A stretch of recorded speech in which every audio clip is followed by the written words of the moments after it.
Britain and England have had some seriously impressive queens. Think about it. 3 of our longest reigning monarchs have been women, including at the top spot, the late Queen Elizabeth II, who reigned for a whopping 70 years. So we know who reigned for the longest, but who reigned first? No idea. I'm going to guess it's going to be in Victoria and Elizabeth or something like that. Who was the first queen to rule in her own right, as a female monarch, as the top dog, the big cheese? You get the idea. First Queen of England.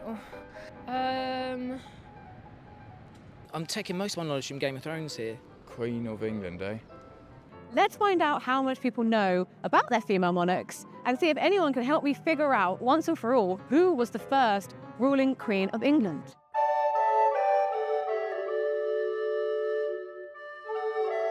Are you interested in having a chat? No? Didn't want to chat. Who was the first ruling Queen of England? Oh, first, well, actually, I mean, I guess that's quite like an interesting, question, because you have a couple of candidates. I mean, traditionally it would be Mary Tudor, Bloody Mary, but you could argue that Empress Matilda was the first queen. Was it actually Queen Mary? I'm not sure. That's the only one I know of. Queen Elizabeth, with a red hair and the funny one, and they made the movie as well with the elf woman. It can't be Mary. It obviously can't be Elizabeth. No, because there was someone definitely before her. Queen of England, eh? Proper Queen of England would be like Mary Tudor. What else do you know about Mary I? I'm pretty sure the Bloody Mary cocktail is named after her because she was quite bloodthirsty, perhaps. Did she burn people? Maybe it was Elizabeth. No, I feel like that's too late though. That's way too late. What about, you say it can't be Mary? It could be Mary. I guess another option could be also Lady Jane Grey. She was declared queen, though she never had an official coronation, and she was, I think, deposed after 6 days or something like that, and then sadly. Lady Jane Grey was queen for 15 days. Do you not think that she counts as a queen of England? Not really. I mean, she wasn't there for long enough. Like, it's a bit like Liz Truss. Matilda, Empress Matilda, Queen Matilda. I mean, she was never, I think, officially crowned Queen of England, but she did, she had a claim to the throne, she did control quite large areas. I know during the Roman era you had Boudica, or Boudicca, as we know, she was like a warrior queen. I think she met an unfortunate end as well, but she was quite tough. My favourite Queen of England is the only queen I recognise is Boudica, Queen of the Iceni. She's from my ends and she tore up London a bit like I like to. What would you say are the biggest differences between a medieval king and a medieval ruling queen? Oh, crikey, that's a hard one. Do you know what? I'm not 100% certain. Based on everything that I've read and seen about Queen Elizabeth I, she seemed really ruthless. So in that respect, I'm not sure that there's an awful lot of difference between, say, her and her father. Yeah, I think the Queen would have had to have acted differently. She probably would have had to act a lot more in the way that perhaps a male would have done. She would have had to have probably been a bit more fierce to command that respect and fear. They don't seem as aggressive, even though they can be, I think, or as imperialistic, but they were. I was going to say, so at the time of the first Queen of England comes to power, like ruling queen, that's a big deal, right? Like, how do you think people reacted to it at the time? I think it must have been very unusual for them. I can imagine that some thought that it was unnatural. So I'm quite a firm believer that we haven't changed that much socially. So I think the peasants of the day they probably had bigger things to worry about than what the ruling class had between their legs. Do you have a favourite queen? I love Queen Elizabeth I for so many reasons. Tough woman. She had a brilliant, because she was the Virgin Queen, let's put it this way. She's a quite interesting character, but not because of the Virgin Queen, but because of the PR exercise behind her and the Virgin Mary Association to justify her not getting married. Who do you want to hang out with? I don't know, Queen Victoria had a lot of cool black outfits. What do you think about Britain's approach to queens? Like, do you think there's an attitude that, like, we think we've got some, like, a history of good queens? Yeah, definitely. Definitely. So I think Queen Elizabeth I was quite scary. Certainly it seems that way, you know, and you look at all the films that have been made about her and television programmes, and she's always portrayed as this quite scary character, quite strong. And then, yeah, Queen Elizabeth II, clearly very, very strong, very thoughtful and very steadfast. Do you think people are more proud of the Queens of England, ruling Queens of England that we've had? Maybe, I don't know, because most of my lifetime, I'm going away my age now, we had a queen. And now that we have a king, it seems a bit almost like, almost a bit passé. They've all got kind of a different feel about them, but they obviously feels a lot better than a king. What about you personally? Would you rather be living in a country ruled by a king or a queen? Queen. Why is that? I don't know, I think it's more fun. You know, Queen is kind of like more interesting, you know, and of course, you know, as a gay man, you know, I do love my queens. So it seems that a lot of people are quite fond of England's queens, which I guess makes sense if you consider that until recently, most of us have only known a Queen of England, and this whole concept of a King of England is something of an adjustment. Anyway, we're not here to talk about kings. I'm looking for the first ruling Queen of England. And from talking to people, I think I've narrowed the answer down to 5 contenders, and they are Elizabeth I, Mary I, Lady Jane Grey, Empress Matilda, and Boudica. And Boudica. Next, I need an expert, and that's why I'm off to meet a queen of medieval and early modern matriarchs, Dr. Eleanor Janega, and hopefully she'll be able to tell me who was first ruling Queen of England.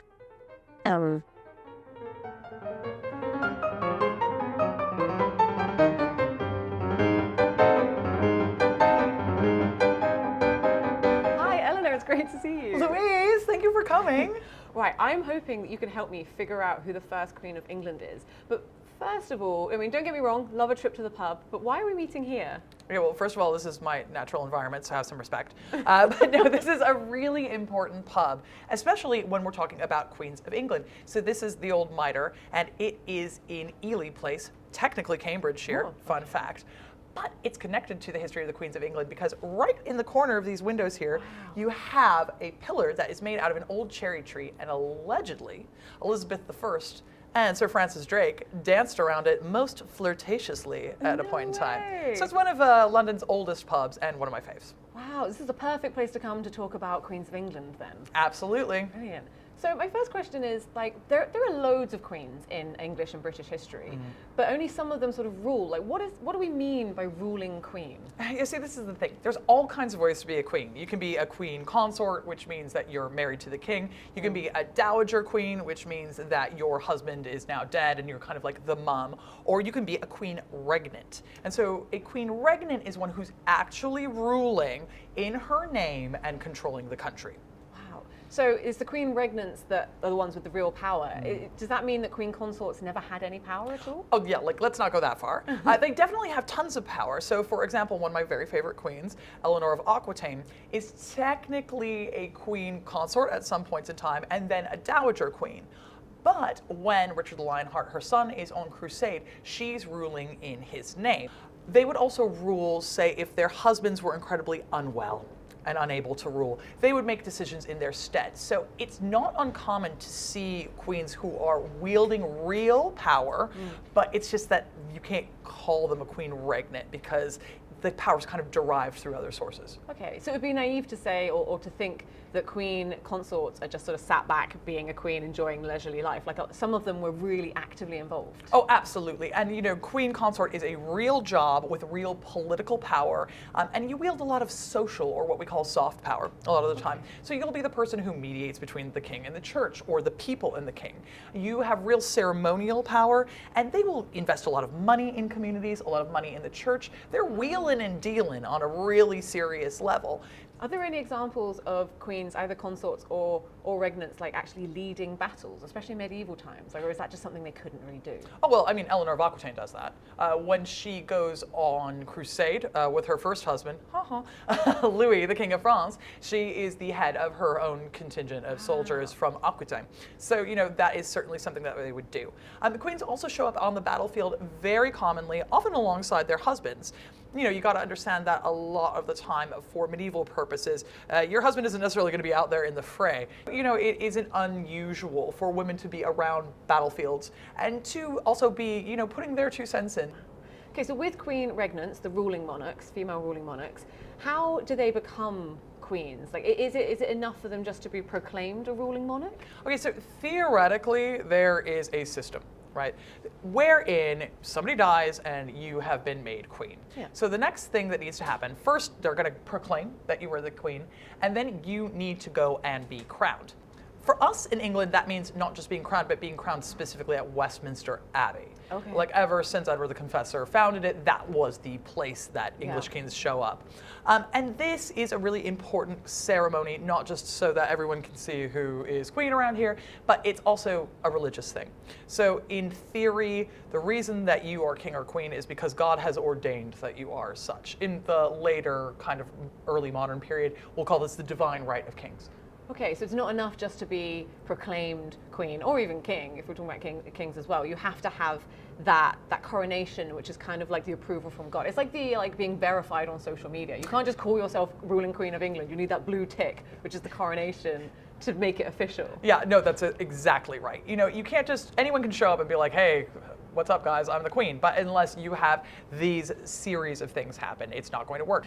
Brilliant, right, well, this is really interesting, and I love any excuse to talk about Eleanor of Aquitaine, but we need to talk about who the first ruling queen of England is. Are you happy to help me with that? I am very happy to help you with Brilliant. Right, well, let's get inside, shall we? Oh yeah, let's do it.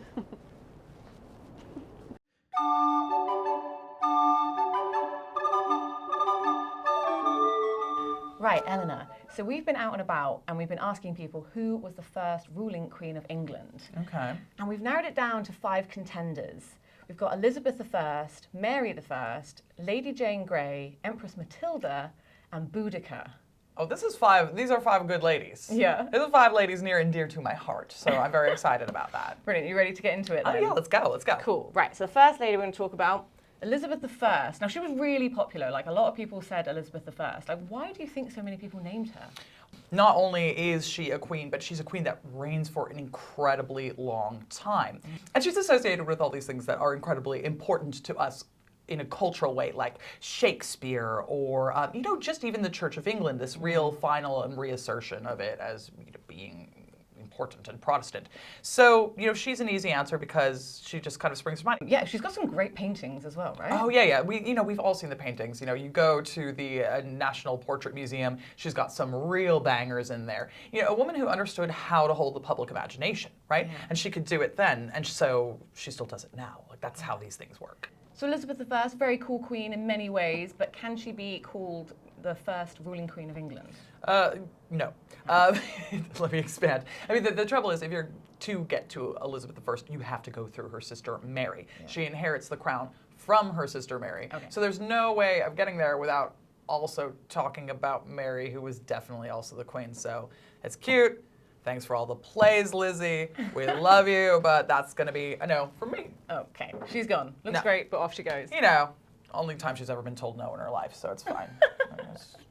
Don't think she's going to like it. Right, so you just mentioned her, and she's next up, Queen Mary I. Yeah. Like, she's definitely queen, right? Oh, she's 100% the queen. And she is someone who really inherits the throne. Now, was everybody happy about that? No. And so I think that's one of the reasons she really gets overlooked, is because she is Catholic, of course. Mary killed a few people. But what I would say to that is she didn't kill nearly as many people as her father killed for being Catholic, or as her sister killed. I was going to say a lot of people associate her, even before saying like Mary I or Queen Mary, they say, oh, Bloody Mary, right? And you're saying that that's actually not a fair title. It's a horrible nickname. Yeah, you know what? I think that if she was a man, we wouldn't go so hard on that. I think there is something about her being a woman, having presided over these deaths, that people really stick to. Yeah. And again, it's because they happened in the name of Catholicism. When Elizabeth does it, we're like, oh, you cheeky little scamp. So, I think that you have to kind of get past what is a lot of like outright propaganda against Mary. And fundamentally, she inherits the throne. Was she raised to become queen? At first, very much so. She was for a while engaged to the Emperor Charles V, who was the largest landowner that Europe had ever seen, which would have been a hell of a match for her. So she was very much brought up, educated incredibly well to be a sort of ruler. Okay. And then when Henry divorces her mother, everything is thrown into turmoil. She is basically disinherited. Elizabeth I is inherited. Then Elizabeth I is uninherited, and Edward is inherited. But Jane Seymour does a big bunch of work to try to get her back in her father's good graces, does a lot of work to try to reconcile them. And, you know, by the time her father dies, like, she very much has kind of like been brought in to help him host things. She kind of moves in and out. So there's an understanding that she has an important place within the royal family, almost certainly. But the Act of Succession absolutely did name her as heir should her brother die without heir. So by the time that her father Henry VIII he's dying, she is second in line to the throne. Yeah, after Edward. Absolutely. So that's a pretty good claim. Yeah. I mean, that seems like, like you said, good stead for her to inherit after Edward dies. But you did mention Edward. So what's going on there? Oh God, Edward. Well, in the first place, he's 13, right? And you know, as a general rule of thumb, I just don't think 13-year-olds should be allowed to rule countries. That's just me. I mean, it's controversial. Hot take. Yeah, I mean, like, I'm so modern, right? Like, I can't believe it. But he's also a really staunch Protestant in that way that, like, you know, young people are. And also, wow, you tell a 13-year-old, guess what? You're the head of church and a representative of God. Like, imagine. Yeah. Imagine. Like, so he is putting tons of pressure on Mary to stop being Catholic, and she's like, no. I mean, imagine, okay, you're 37 years old. She's 37 at this She's point. a 37-year-old woman, and her 13-year-old half-brother is like, I just feel like you should really give up your entire faith and belief system because I'm the head of the church. I mean, like, what do you do with that? There's this new trendy thing. Catholicism is so last decade. Like, you know, this is the equivalent of like showing a 13-year-old showing a 37-year-old TikTok now. It's like, Protestantism is the TikTok dance. She's like, we're not playing this, you know. So it's too complex. It's too much to ask, and you know, and she was like, absolutely not. So Edward does this huge workaround on his deathbed, and he's like, who out here is a Protestant? And now he doesn't even want to name Elizabeth either, because to name Elizabeth, that's a little bit getting too close, you know, to Mary. Yeah. So instead, he goes over to his first cousin once removed, who is Lady Jane Grey. God bless her. And she's a really staunch Protestant, and she's been brought up incredibly well. And you know, she could have been a pretty all right queen. But it's a wild thing to do. Very tenuous. It's a tenuous claim, isn't it? And especially if you're, I mean, I guess one of the reasons people maybe thought Mary shouldn't take the crown is because she's female. So to be like, oh, don't worry, I'm going to instead give it to this other woman who has less of a claim. But she is Protestant, but you know. It's so weird, right? And it doesn't make any real logical sense. But again, I want to emphasize how much this kid is 13. So Edward, again, I imagine he probably thought, you know, I'm sure he hoped he was going to live a long old life. He doesn't. No. He dies at what, like 15, I think? Yeah. So what happens then? It's meant to be that Lady Jane Grey takes the crown, but so how do we end up with Mary? Well, Mary basically raises a huge army, and one thing that happened is that when Edward was dying, he was like, hey Mary, come say goodbye to me. And she was like, homie, the way I am not coming to say goodbye to you, right? And so instead of coming in to see Edward on his deathbed, she flees up to Norfolk, where she's got multiple castles, and she's got a lot of support because a lot of Catholics had kind of coalesced around there. Smart lady. Yeah, and so she gets to raise a big army, and they all come and march on London. Once, God bless her, Lady Jane Grey is announced as the heir. And it's just like that because she's got enough support. And it's really testament to her force of will and the fact that she was very politically savvy. She was very good at making connections. She's very much her father's daughter. Why do people support her? Well, in the first place, it is logical, right? You know, she is Henry's firstborn daughter. You know, there is that. It wasn't that they didn't go with, oh, well, there is a son. Or, you know, the system of primogeniture, which is where the first son inherits everything, like kicked in real hard, and everyone's like, oh, well, that is a boy. But then, when, you know, failing there being a man, you know, it kind of makes sense to just do this. And also, you know, the whole idea of the Anglican Church hadn't necessarily taken hold with everyone yet. There still were a lot of Catholics, and a lot of Catholics who had been treated incredibly badly for a few decades, and they were like, I'm ready to not be persecuted for my religion, actually, and it would be nice to get back to being able to do that. So, you know, it's really easy to raise a lot of supporters in those circumstances. Right, so can we say that Mary I is in the running to be the first ruling queen of England? Yeah. I think you absolutely have to include Mary in this conversation. She's incredibly flawed. She's incredibly human. She's got a lot of great qualities. She's got a lot of terrible qualities. You know, she's a real queen, I would say. Perfect, cool. So she's up on the pedestal there, and we'll deal with her later. Right, so we've been talking a lot about the Tudors, and we're sticking with the Tudors with the next lady, Lady Jane Grey. Now, she's also known as a 9-day queen, so, like, what's her deal? This is all very muddy. Tudors are muddy, all right? They're a muddy bunch of people. And so it can be a little bit confusing. But in theory, she is queen for 9 days, as you say, before Mary gets in there. So she is in the line of succession, just kind of cut right in before Mary and Elizabeth. Okay, so after Edward, Yes. you have Lady Jane Grey, then Mary I. Or so Edward would like you to think, yes. Yeah, so he tried, yeah. I actually have a real soft spot for Lady Jane Grey Yeah. because much like Elizabeth and Mary, this is a woman who gets jerked around, right? She is brought up to be a duchess. She has family in common with the Tudor queens. She receives this incredible humanist education, and then her dick of a cousin once removed, Edward is like, oh yeah, you are my heir on his deathbed. And, you know, to which she would have said, what? Even then, it's even more tenuous because Edward isn't like, oh yeah, and then she's going to be the queen. What he says is, well, she's going to rule until her theoretical, unborn, male progeny are born. Right, so Lady Jane Grey, it just feels like such a tenuous claim. This, like, she's sort of a distant cousin of Edward. So, like, why is she named? Well, in the first place, for Edward, Edward is a real dyed-in-the-wool Protestant. He absolutely believes this. He wants another Protestant. He can't name Elizabeth because then why were you skipping Mary? It becomes like a really difficult sort of thing. So he kind of casts down, oh, and look, there you have it. Here is a little old Jane. She is really this kind of pawn that's getting shoved around by Edward, yes, because Edward's just, you know, again, kind of a jerk. So she is promptly whisked up to London, and she gets brought to the Tower of London to await coronation. And she never receives that. Because by this time, Mary is like, I think the F not. Yeah. And she has like marched on London and surrounds the tower, and like that, basically that never happens. So she's kind of like the heir presumptive for about 9 days. And, you know, go ahead and call her the queen for those 9 days a little bit. She never does anything except kind of like hang out in the tower and like get abandoned by all her supporters, which is like really sad. So sad. It's really sad. You know, like basically her support collapses almost immediately because people see which way the wind is blowing.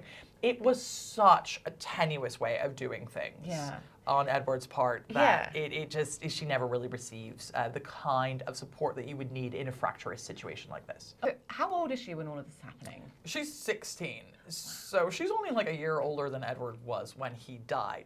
And can you imagine, like, you're just like a regular old 16-year-old girl and you got crushes on boys and you are trying to get your homework done, and then suddenly it's like, oh, you're the queen. And it's like, no, but not even like you're the queen now. It's like your sons, in theory, are going to be the queens, and you're just like, what? I was practicing the lute, you know, like it just doesn't make sense. And so it's a huge and tumultuous event for her because it isn't something that she ever expected. Could she have been a pretty good queen? Yeah, I have no doubt. She was, you know, very clever. She's well liked. Everything about her that we see indicates that she's a really remarkable young woman, and she probably could have done a good job. But it's not like she had ever been expecting this, or that it was something that she had been like planning towards her entire life.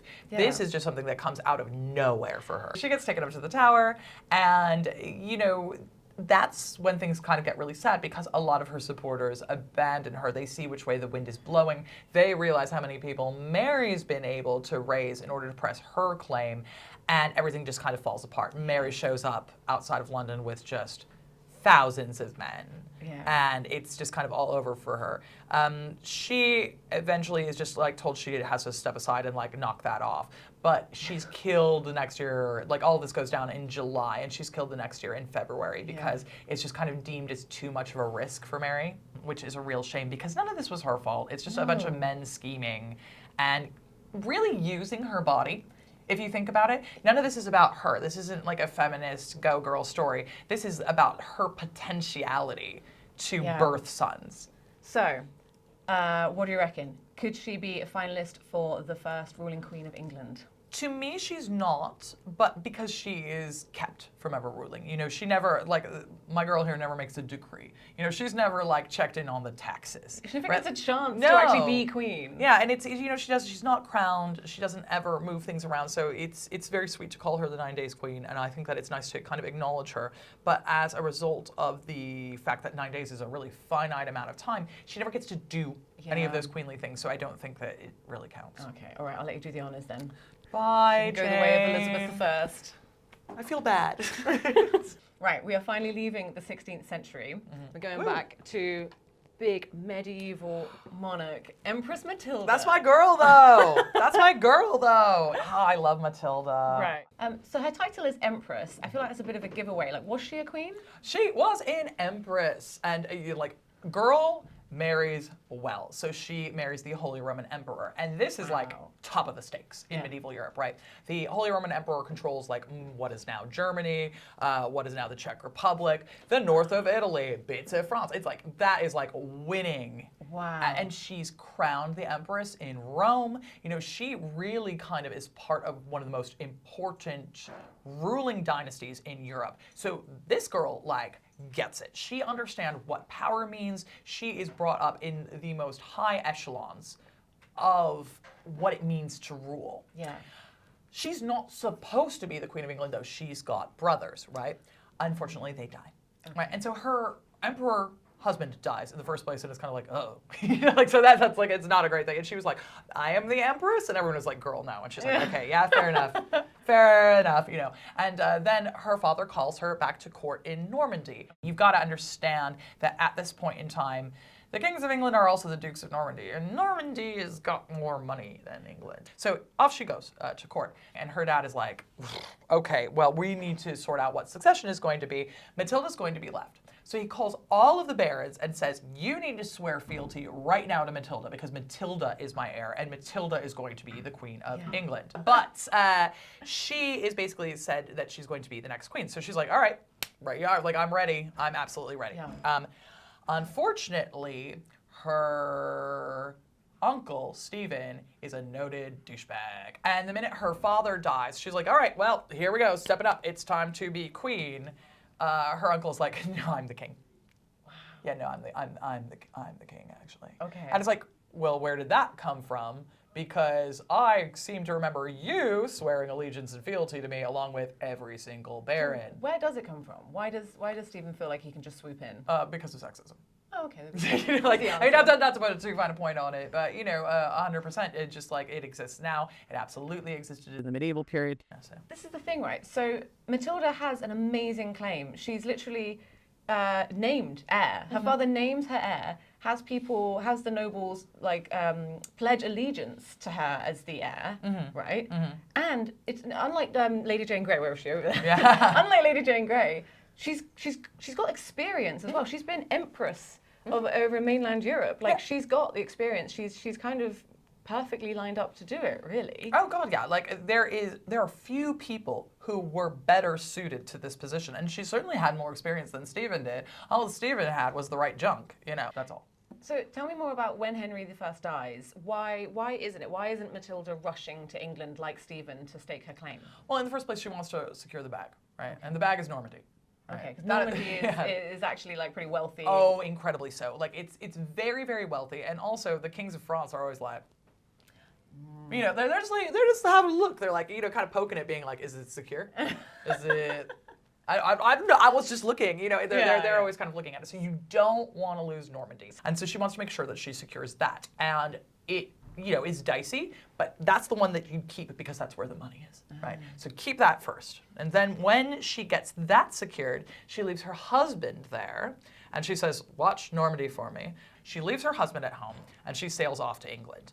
And by this time, she's been able to amass a huge force of people, because some people are not liars. And some people, you know, when they took the oath, they were like, no. They meant it. They meant it, yeah. So they were ready to go on her behalf. First big battle, the Battle of Lincoln, incredibly cool. Like, they're up at the castle, they're like throwing things up and down the hill. Wonderful stuff, right? She wins. Wow. And okay. she takes Stephen prisoner. So and you would be like, oh, bada bing, bada boom, like we're ready to rock. Yeah. Except they had captured her half brother, who was one of her big supporters. Ah, okay. So we're at a bit of a stalemate, right? If she doesn't exchange Stephen or she kills Stephen, her half-brother's going to get killed. Yeah. And Matilda is a nice person, and she's like, rather not get my half-brother killed. So they exchange prisoners. Okay. Then there's like a lot of fighting back and forth in general. And eventually what happens is that we reach a bit of a détente. So what's happening instead is that Matilda sets up camp in kind of the southwest of England where she rules everything. She sets up her court and she's just like, bitch, I am the queen. Like we have all these letters where she's like the Imperatrix Matilda and she's like the Queen of England, the Duchess of Normandy, and she's like, no, bitch, I'm the queen, right? Okay. Whereas Stephen, he's kind of ruling more in the southeast and up into the Midlands, he controls all of this. Now, kind of points against Matilda for this is she's never crowned.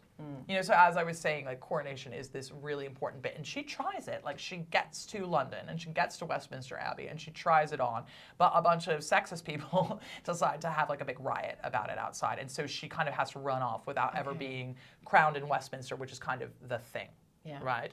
Having said that, she establishes a court.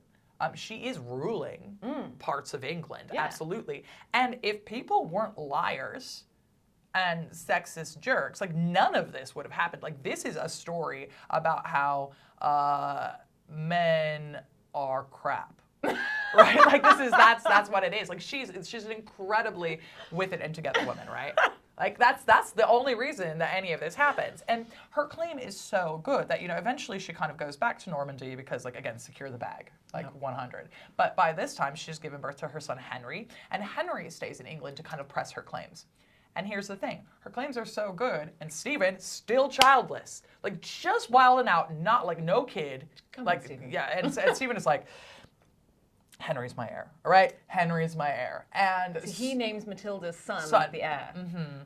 So you know that claim was good. You know that claim That's was him good. basically saying, you know, right, like Yeah, exactly. you have the rightful Yeah, claim. okay, so all right, it was, you should have been the queen. Yeah, right? So it's kind of like an admission there. And it's also an admission that he simply doesn't have enough support. Not enough people see him as legitimate to ever shore this up on his own. And it's only naming Henry as the heir that clears these things up. Okay, I feel like I know how you're gonna sort of sway here, but would you say she's sort of in the running to be the first ruling queen of England? I think she absolutely has to be. You know, I think that with the fact that she's holding a court, with the fact that she's styling herself the queen, with the fact that some people are acknowledging her as queen, she's got to be in the discussion. Brilliant. All right, well, I'll let you pop her up here next to Mary then. Oh, there's my girl. It's a bit of a tight squeeze. Oh, they can do it. Yay. There we go. Perfect. Great. Now we're going to jump way back to Roman Britain. Ooh, okay. And a popular lady called Boudica. Oh, come on, that's my girl though. I love Boudica. Boudica. Hashtag Boudica did nothing wrong. Hashtag Boudica was right.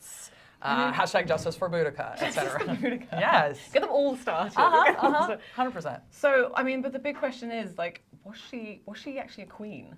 I don't think that we can say she's a queen, right? Okay. This is a great disservice to the Celtic peoples, like, you know, who they have like chieftains and they have leaders, right? And now her claim also, you know, she wouldn't have told you she was, I think. Because basically everything kind of kicks off with Boudica because her husband is actually the leader of the Iceni, who are their tribe.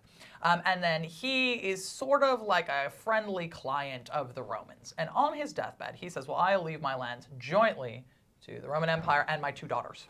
And they're going to be the ones who are ruling. The Romans, surprise, are horrible fascist jerks. So her husband is the leader of the Iceni tribe. Yeah. And they're based around, what is it, like the southeast of England? Yeah, exactly. And then when he dies, it's meant to be his daughters that inherit, like jointly with the Romans. Yes, exactly. And so it's like, it's not even supposed to really be Boudica. She's supposed to be kind of like dowager chiefess. It's supposed to be the daughters. Yeah. But what she was an incredible leader. And she was an incredible uniter. And she was like, okay, this has gone far enough. And what she does is she manages to bring together varying of the Celtic tribes to fight against the Romans, and quite right too. So that is a real testament to her skill and her diplomacy, and also her as a tactician in war. Absolutely incredible what they achieve. You know, they siege Colchester, burn it down. You know, they burn down Londinium. Like they are 100% about that life. And eventually the Romans are like, uh-oh. Like they almost get the Romans to pull out. Like, it's a very close run thing. Nero's looking at it. He's like, the maths don't work out. Like, why are we there? Because Colchester at this point is like, is it the center of the Roman power in Britain, or it's just a really big city? It's just a really big place. It's kind of where Romans get sent to retire. So it's sort of like... Oh my God, she ransacks a retirement Yeah, home. she 100% does, and quite right too. And she was right to do it. You know, this is like an incredible story of resistance and uniting. But I don't think we can call her a queen because we can't call her a queen of England, certainly, because you would go to a Celt and you'd be like, you know, England, and they'd be like, didn't catch that? England doesn't exist. Like, yeah, it's like, oh, you are in Kent right now, you know, that kind of thing. So there's no such idea of like one amalgamated culture, but she is a uniter of tribes against the incredibly oppressive Roman regime. Wow, okay, brilliant. So, I mean, I don't think there's a huge amount of suspense here. Can we say, is Boudica in the running to be the first ruling queen of England? Look, I'm gonna be so real with you. If she could be, she would be, right? And I would be like, it's Boudica, oh, shut up. But I love her forever in my heart, but we gotta say no. But it's a no. No, All right. no for us. Bye, Boudica. Bye, Boudica. Don't hold it against us, please. No. I mean, great. We are left with two amazing queens here. But this is the big question. This is what we've been working towards. Who, in your expert opinion, is the first ruling queen of England? This is really hard, right? Because I want to say Matilda, because that's my girl, all right? And the only thing that stops her from being queen is a bunch of noted weasel men. And she is queen, kind of, you know, like, oh, she just didn't have the ceremony. And hey, you know, like, it's so unfair because, again, I think if she was a man, none of this would have happened. Yeah. And right, like, we say that certain people were the king, even though they never had a coronation. So why would she go? Exactly, Edward V. Exactly. Oh, if Edward V is king, how come she's not queen? So, like, it's a bit sexist. Is she acknowledged by everyone in England as queen? No. Whereas with Mary, like, people are mad about it. They don't really, you know, there's some people who don't really like the fact that Mary is the queen, but everyone can get together. It's sort of undisputed. Yeah. So I feel like the easy answer is that it's Mary. Oh, wow. But oh, wow. look, wait. No, actually, no. Because men don't get to tell me what to do. Because weasel men don't get to tell me what to do, right? And just because you lied, all right, just because you lied to God and Henry I, because you're a liar, you don't get to tell me what to do. So it's Empress Matilda. We're going with Empress Matilda. Right. We like Mary, like, good job, girl, but like, look at her. It's Empress Matilda. It is. We got there. We're getting there. That's amazing. it. Yeah. Amazing. So there we have it. Expert opinion is in, and Eleanor says that Empress Matilda was the first ruling queen of England. But what do you think? Is Empress Matilda your queen? Does Mary I take the crown instead? Let us know in the comments below.